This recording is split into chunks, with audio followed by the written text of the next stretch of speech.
आज हम लोग क्या पढ़ने वाले हैं? प्लेथ मशीन। प्लेथ के मुख्य भाग। प्लेथ मशीन के मेन भाग कौन कौन से होते हैं? तो लेथ मशीन के मुख्य भाग में सबसे पहले हमारा क्या है? बेड। लेथ का बेड। ये जो होता है ये जो नीचे वाला भाग होता है, ये पूरा भाग, इसको क्या कहते हैं? लेथ का बेड, जिसपे क्या क्या चलता है तुम्हारा? टेल, स्टॉक और ये कैरेज पूरा, ये जो इसमें चलता है उसको क्या कहते हैं? Bed, lathe bed. Lathe bed कितने प्रकार के होते हैं? 4 प्रकार के। पहला कौन सा होता है? समतल बेड। ये जो होता है केवल अगर ये वाला बेड रहेगा, ये मतलब ये समतल होगा, उसको क्या बोलेंगे? समतल बेड। रुको, 4 प्रकार के होते हैं। कौन कौन से? नंबर 1 समतल बेड। समतल बेड में जो होता है ये भाग जो होता है, ये जैसे ये समतल है ना, ये समतल है ना, केवल यही वाला भाग होता है, ये भी भाग नहीं होता है। ठीक। दूसरा क्या होता है? वी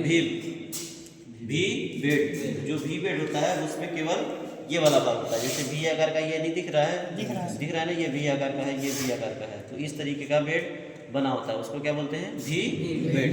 ये होता है संयुक्त बेड जो हमारे पास है, इसमें समतल और भी दोनों है, तो इसको हम लोग क्या बोलते हैं? संयुक्त बेड। और तीसरा बेड कौन सा होता है? Gap bed. जैसे ये जो बेड है ना, ये हेड स्टॉक और बेड के बीच में जो गैप दिया होता है, इसको क्या बोलते हैं? गैप बेड बोलते हैं। ठीक। दूसरा पार्ट हमारा क्या है? इसके बाद क्या है? Head stock. ये जो पूरा सिस्टम होता है यहाँ पे, ये पूरा सिस्टम, ये जो पूरा सिस्टम होता है, ये क्या होता है? Head stock. इसमें सबसे पहले क्या होता है?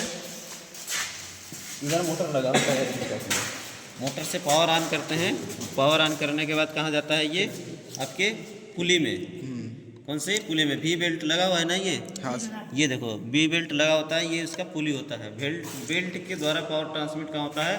पुली में। पुली के बाद पावर ट्रांसमिट कहाँ होता है? स्पिंडल। ये क्या होता है? मेन स्पिंडल हमारा होता है। ठीक। इस स्पिंडल में पावर ट्रांसमिट होता है। पावर ट्रांसमिट होने के बाद अंदर में क्या हो लगे होते हैं? गियर। ये हमारा टम्बलर गियर होता है।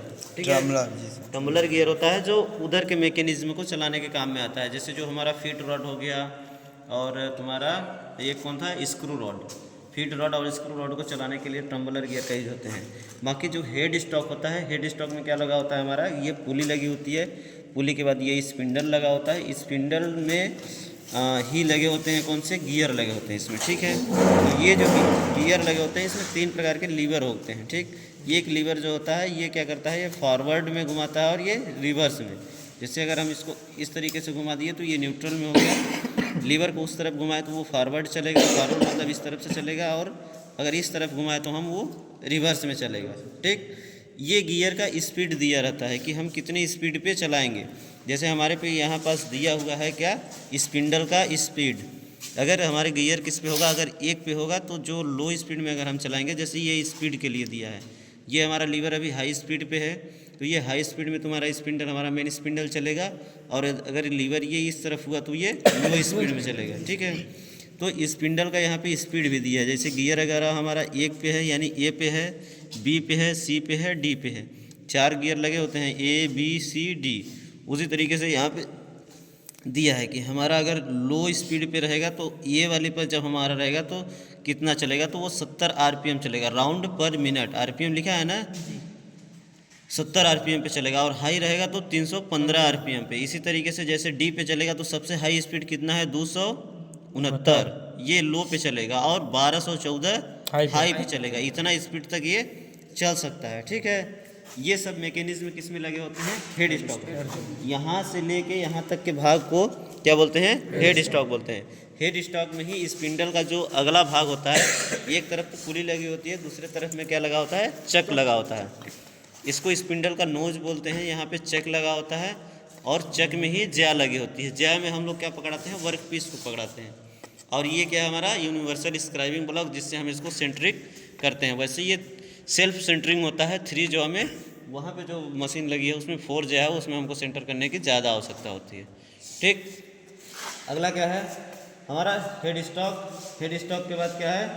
स्पिंडल। स्पिंडल तो बता दिए, यहाँ से जो लगा हुआ भाग होता है, यहाँ से लेके, ठीक, ये जो पुली लगी होती है, पुली से पावर ट्रांसमिट गियर के द्वारा स्पिंडल होता है, यहाँ से लेके यहाँ तक के भाग को क्या बोलते हैं? स्पिंडल। ठीक। और इसमें कौन पुली लगी होती है? बेड गियर होता है या टम्बलर गियर। ये जो होता है हमारा, ये टम्बलर गियर लगा होता है। ठीक है, ये स्पर गियर होता है, लेकिन इसको टम्बलर गियर बोला जाता है इसलिए क्योंकि इस पर गरारियाँ 3 होती हैं। एक गरारी ये है, दूसरा ये है, तीसरा ये है। ये स्पिंडल से पावर ट्रांसमिट लेती है और हम इसको यहाँ से, इस मैकेनिज्म से हम इसको कंट्रोल करते हैं, यहाँ से चलाते हैं। ये लीवर लगा होता है और ये लीवर ये होता है, जिससे हम लोग अभी उस मशीन में चला के देखेंगे। ठीक है। अगला क्या है हमारा? Tell stock. ये हमारा जो भाग होता है पीछे वाला, ये जैसे कि जो लेथ मशीन है, लेथ मशीन के हम लोग सामने खड़े होते हैं, तो दाहिने साइड, जैसे दाहिने साइड हमारा क्या होता है हाथ के, ये तुम्हारा नहीं, बाएं साइड टेल स्टॉक है और दाहिने साइड हमारा हेड स्टॉक है और बाएं साइड टेल स्टॉक है। टेल स्टॉक में अलग अलग काम किए जा सकते हैं। जैसे इसमें एक हैंड लीवर ये होता है। हैंड लीवर से क्या होता है? स्पिंडल आगे पीछे चलता है। जैसे ये इसको जॉन करने के लिए लॉक स्क्रू लगा होता है। जैसे लॉक स्क्रू को हम लोग ढीला करते हैं, फिर इसके बाद हैंड लीवर को घुमाते हैं, तो ये देखिए ये स्पिंडल आगे पीछे चल रहा है। आई बात समझ में? ये एक टेपर डेड सेंटर लगा होता है, जिसको हम बाहर निकाल सकते हैं आवश्यकता अनुसार। और यहाँ पे हम लोग ड्रिलर, रीमर और क्या कहते हैं बोरिंग, अन्य टूल को डाल के हम लोग वहाँ पे वर्क पीस को सेंटर में टाइट करके अलग अलग प्रोसेस कर सकते हैं। जैसे अगर टूल के द्वारा हम केवल टर्निंग प्रोसेस कर रहे हैं, तो उसके द्वारा रीमिंग, ड्रिलिंग और बोरिंग इत्यादि जो टेपिंग, ये सब प्रोसेस को भी हम ड्रिल मशीन के द्वारा इसके द्वारा कर सकते हैं। इसमें क्या करेंगे? टूल को फंसा देंगे। आइए समझ में? जैसे ही हम डेड सेंटर को डाल दे रहे हैं, डेड सेंटर फ्री होकर घूमता रहता है, क्योंकि इसको ये क्या करता है, मेन सेंटर होता है, इसका डेड सेंटर ये होता है, तो वो वर्क पीस को पकड़ के रखता है। इसी तरीके से ये लीवर जो होता है, ये लीवर इसको आगे पीछे चलाने के लिए होता है। जैसे हम अभी हाथ से आगे पीछे चला सकते हैं। ठीक है। अब इस लीवर को अगर टाइट कर दिए यहाँ पे, तो इसको ढकेल के कितना भी चलाएंगे वो नहीं चलेगा। ठीक है। इस लीवर को टाइट करने के लिए हम लोग, इस पूरे टेल स्टॉक को टाइट करने के लिए ये लीवर काम करता है, और इस स्पिंडल को हमको कंट्रोल करने के लिए इस लीवर का उपयोग किया जाता है। आएगा समझ में? इस लीवर का प्रयोग करते हैं। ये क्या होता है? Tell stock. इसके द्वारा हम लोग क्या करते हैं, इसमें टूल फंसा के ड्रिलिंग, रीमिंग, बोरिंग आदि जो अलग अलग प्रकार के टूल होते हैं, उसको फंसा के हम लोग उस वर्क पीस पे काम कर सकते हैं। ठीक है। अगला क्या है? टेल स्टॉक के बाद कैरेज। कैरेज जो होता है, इस पूरे भाग को कैरेज बोलते हैं। ये यहाँ से पूरा लगा हुआ भाग, जैसे इस हैंडल को अगर घुमा रहे हैं, तो जितना भाग चल रहा है उस पूरे भाग को क्या बोलेंगे? कैरेज। ठीक है। कैरेज में अलग अलग पार्ट होते हैं। जैसे इस पार्ट को टूल पोस्ट बोला जाता है, जिसमें हमको टूल लगाया जाता है। ठीक। जैसे ये वाला भाग, ये हमारा टूल पोस्ट घूम सकता है, ये जिस एंगल पे हम चाहें उस एंगल पे चल सकता है। तो इस पूरे भाग को क्या बोलते हैं? Tool post. ठीक है। इसको क्या बोलते हैं? Tool post. ये टूल पोस्ट होता है। इसके बाद हम इसको क्या बोलते हैं? Top slide. टॉप स्लाइड क्या करता है? जो हमारा ये वर्क पीस होता है, उसके समांतर ही आगे पीछे करता है, इस तरीके से। ठीक है। और इन दोनों को मिला के, जैसे ये टॉप स्लाइड और टूल पोस्ट को मिला के क्या बोलते हैं? इसको कंपाउंड रेस्ट बोला जाता है। क्या बोला जाता है? Compound rest. और जो आगे पीछे स्लाइड करता है, इसको क्या बोलते हैं? इसके द्वारा इस तरीके से आगे पीछे जो स्लाइड करता है, इसको क्या बोलते हैं? Cross slide. क्या बोला जाता है? Cross slide. और जिसके ऊपर स्लाइड करता है उसको क्या बोला जाता है? सैडल। क्या बोला जाता है? सैडल। सैडल के ऊपर कौन स्लाइड करता है? टॉप, ये क्रॉस स्लाइड। क्रॉस स्लाइड के ऊपर कौन सा होता है? Top slide. टॉप स्लाइड के ऊपर कौन होता है?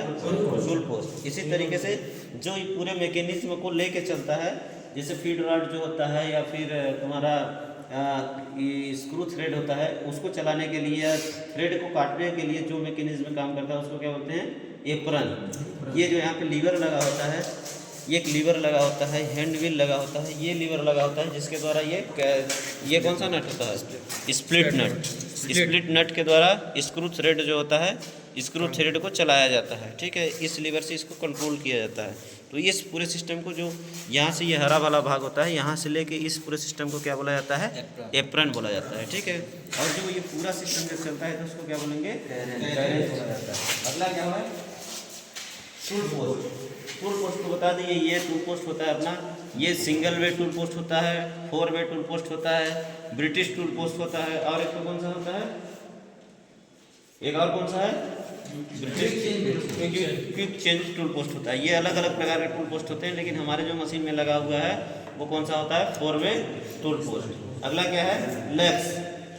ये जो होते हैं जिसके द्वारा हमारा क्या, ये लेथ मशीन हमारा बेस बना होता है, ये क्या बोलते हैं, लैग बोलते हैं, ठीक है। और ये सब, ये क्या होता है, ट्रे। लास्ट पॉइंट हमारा क्या है, ट्रे होता है, ठीक है, ट्रे होता है। और अगर मान के चलिए हमको चेक को खोलना है तो हम लोग इस टूल का उपयोग करते हैं, ठीक है। ये सेल्फ सेंटरिंग होता है इस तरीके से, अगर एक को खोलेंगे तो सब खुलेगा। जी सर। पकड़ो वर्कपीस को, पकड़ो, निकालो उसको, ये इस तरीके से, जैसे हम वर्कपीस को निकाल दिए, ये देखिए अगर एक को खोलेंगे तो सब खुल रहा है साथ में, ठीक है। उसके कंडीशन में ऐसा नहीं है, जो लेथ मशीन है, लगा दो उसको। अब अगर हमको इसको सेंटर करने की आवश्यकता नहीं होती, ठीक है, अगर सेंटर करने की आवश्यकता नहीं होगी, छोड़ दो उसको, फिर भी पकड़ लेगा, देखना वो सेंटर में आ जाएगा। एक साथ सब चल रहा है ना जी। पकड़ो, उठाओ सो है, ऐसे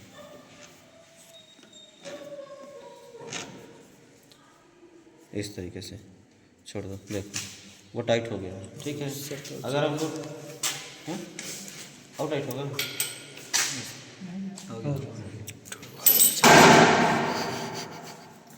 अगर हमको टूल को खोलना और टाइट करना होगा तो हम इस टूल का उपयोग करते हैं, ठीक है। मशीन को चालू करके हम लोग चेक करते हैं एक बार। जी सर, चालू किया जाए। जी सर।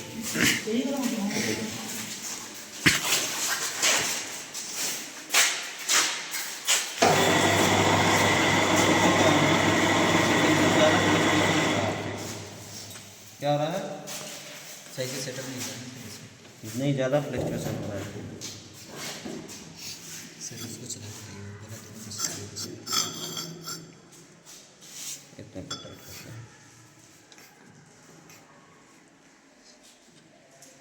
अभी चालू करके देखते हैं।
सर इसमें उसको लें, इसका खुलना जो है वो काम नहीं करेगा इसमें, इसका दूसरा है, ठीक है। अब उसमें हम लोग क्या सीखे कि वर्कपीस को काटना कैसे, टूल कैसे लगाना, उसको आगे कैसे करना। इसमें हम क्या सीखेंगे, इस वाले मैकेनिज्म को ऑटोमेटिक कैसे चलाना है, ठीक है। इस तरीके से हम लोग अभी चालू करते हैं। ये लो स्पीड में है, ये फॉरवर्ड और स्टॉप में है, और ये सबसे कम स्पीड पे है, मतलब ये है, मतलब 1 नंबर पे है। ठीक, अब इसको हम लोग चालू करते हैं। ठीक है,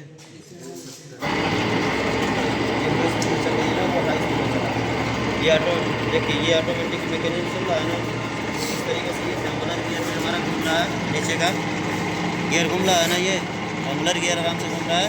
ये मैकेनिज्म दिया रहता है, इसका नंबर दिया रहता है 1 2 3 4 5, उसके हिसाब से हम फीड रॉड को चलाते हैं। ये जैसे टाइट करते हैं इसे, ये घूम रहा है। अब देखिए इसका लीवर यहाँ से हम फिक्स कर देते हैं, हो गया। ये देखिए ये ऑटोमेटिक चल रहा है, ऑटोमेटिक सिस्टम का हो गया।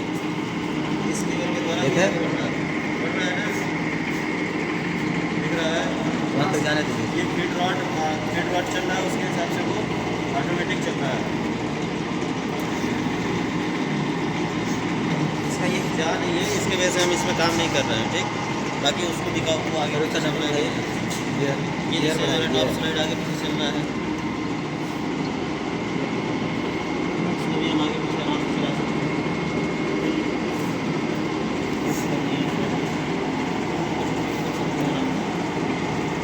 पूरा सिस्टम सेम वही है, बस हम उसमें ये दिखाने की कोशिश कर रहे थे कि उसका जो ये वाला सिस्टम है वो बंद है।